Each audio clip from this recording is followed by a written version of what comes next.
Kembali di Lunch Talk menonton film sesuai usia Anda bersama psikolog Mbak Oriza dan juga pengamat film Pak Yan. Saya pengen tanya dulu nih, kalau tadi kan Anda sudah sedikit menjelaskan pembagian kategori usia di Indonesia. Menurut ada 4 itu udah, kalau di Amerika tuh seperti rated R, PG-13 gitu ya.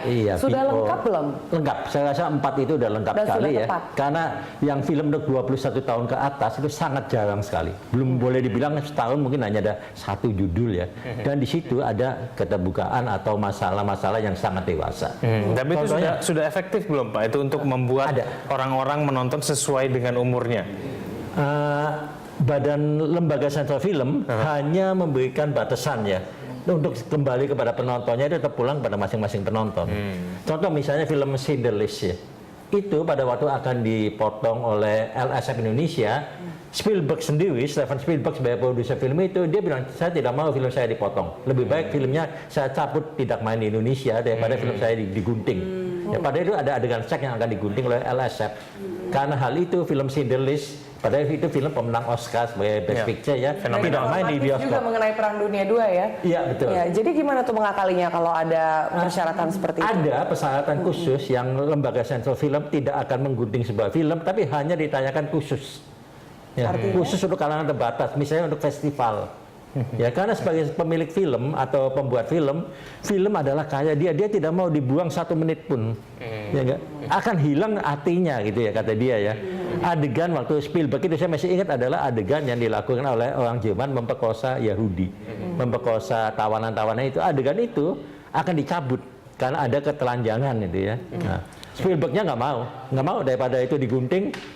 Mendingan filmnya saya tidak main. Film seperti itu bisa ditayangkan untuk kalangan terbatas yang juga ditegaskan lagi yang datang nih. Jangan sampai ada anak-anak kayak gitu ya. Iya, misalnya kedutaan, sering itu kedutaan menayangkan film hanya untuk kalangan terbatas, hanya untuk undangan. Tapi juga di situ ada batasan usia. Ya, jangan nonton. Pak Yan, kalau kita kaitkan dengan penonton-penonton yang masih di bawah usia, apakah Lembaga Sensor Indonesia ini sudah berperan besar begitu dalam membuat efektif juga untuk membuat tayangan itu sesuai dengan penonton begitu? Atau menurut Anda sebetulnya kurang atau kelebihan atau bagaimana sebetulnya? Saya kira cukup efektif ya. Sebab itu saya tidak setuju kalau Lembaga Sensor Film itu dihapuskan.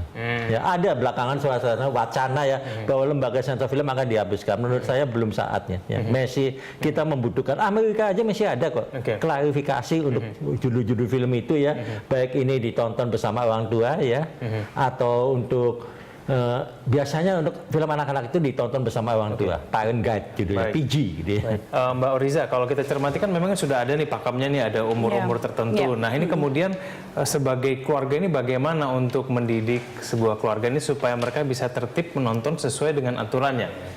Ya, tentunya untuk membuat tertib kita menonton bioskop, tentunya aturan di rumah pun harus dibuat tertib dulu gitu kan. Nah, sebetulnya jangan misalnya kita melihat bahwa kalau kita nonton bioskop harus tertib, tetapi di rumah mungkin kita tidak menerapkan rule yang jelas, rules yang jelas dalam kehidupan berkeluarga, itu juga nggak pas.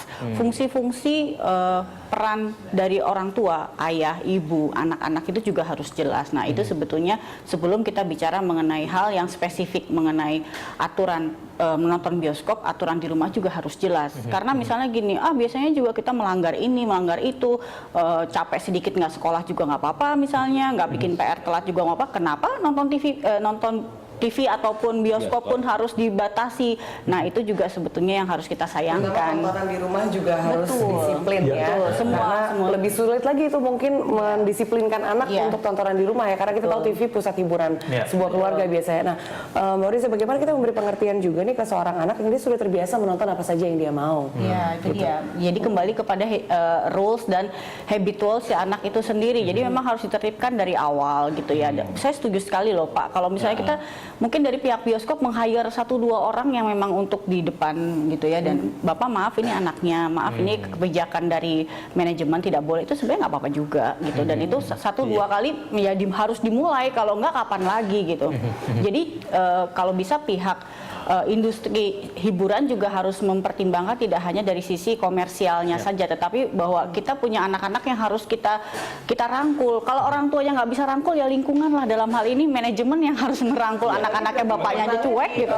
Bioskop ya Pak Yan ya. Menurut Anda bioskop-bioskop mungkin mau nggak mengenforce hal seperti ini? Karena kalau polisi saya yakin nggak mungkin bisa ya Pak. Ya, tenaganya tidak mencukupi SDM-nya. Mudah-mudahan hal usulan Mbak tadi didengar oleh pihak di Indonesia. Ada pihak 21 jaringan bioskop, ada lagi pihak Blitz Megaplex, ya, ada lagi Cinemax, Lalu Platinum, ya pihak-pihak pemilik bioskop ini apakah bersedia satu di depan loket atau di depan pintu masuk gitu ya? Kalau anjuran psikolog sih harus ya. Sebenarnya kita nggak usah bicara dari sisi psikologis juga.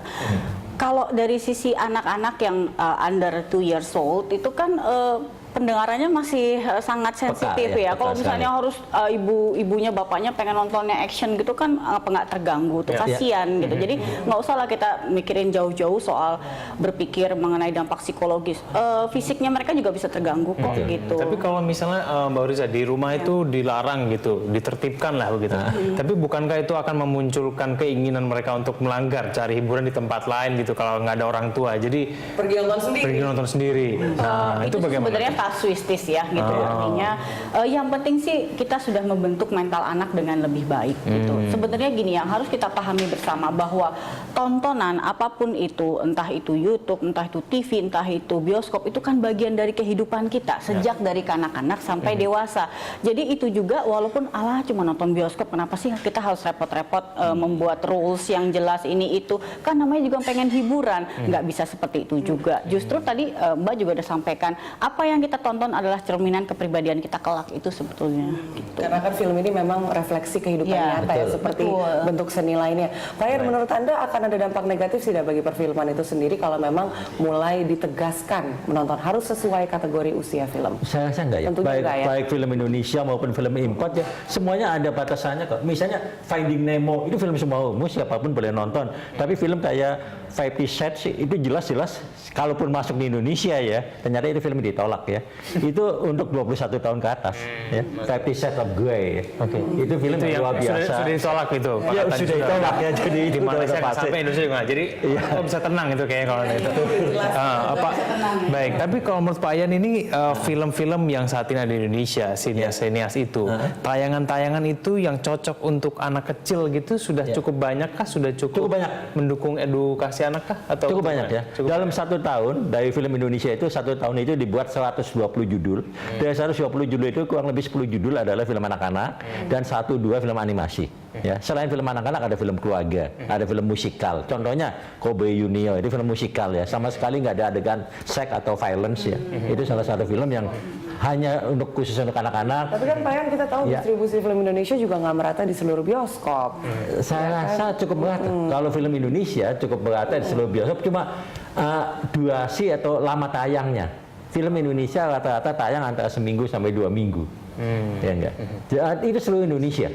Saya jamin di seluruh Indonesia sama. Pada saat kita menonton film di Jakarta, di Surabaya, di Bandung, dan di kota-kota besar di seluruh Indonesia, cuma memang jumlahnya belum sebanyak ini. Pada saat ini bioskop di Indonesia layarnya baru 800. Ya enggak? Jadi banyak sekali kota kecil yang belum ada bioskop. Tapi kalau jumlah penonton yang menonton film anak-anak, keuntungannya dibandingkan dengan film-film yang bukan anak-anak gitu, kan kalau menurut Anda dari sisi komersil itu film terlaris Indonesia sepanjang masa adalah Laskar Pelangi, itu termasuk film anak-anak. Itu penontonnya 5 juta.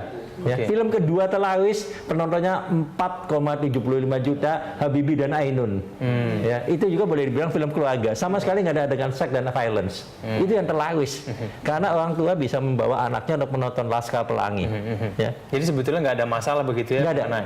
Menurut saya nggak ada. Dan cukup banyak film anak-anak dibuat. Cuma yang sebagus Laskar Pelangi seperti Mbak tadi bilang, ya mungkin 1 dalam 5.000 judul. Membuat sineas dalam negeri kita lebih terpacu mengambil sebuah tema yang bisa masuk ke segala usia dan tetap membuat menarik banyak penonton. Betul, ya. Baik, kita masih ada 2 segmen lagi, Mbak Riza dan juga Pak Yan. Kami akan kembali pemirsa Lunch Talk usai jeda.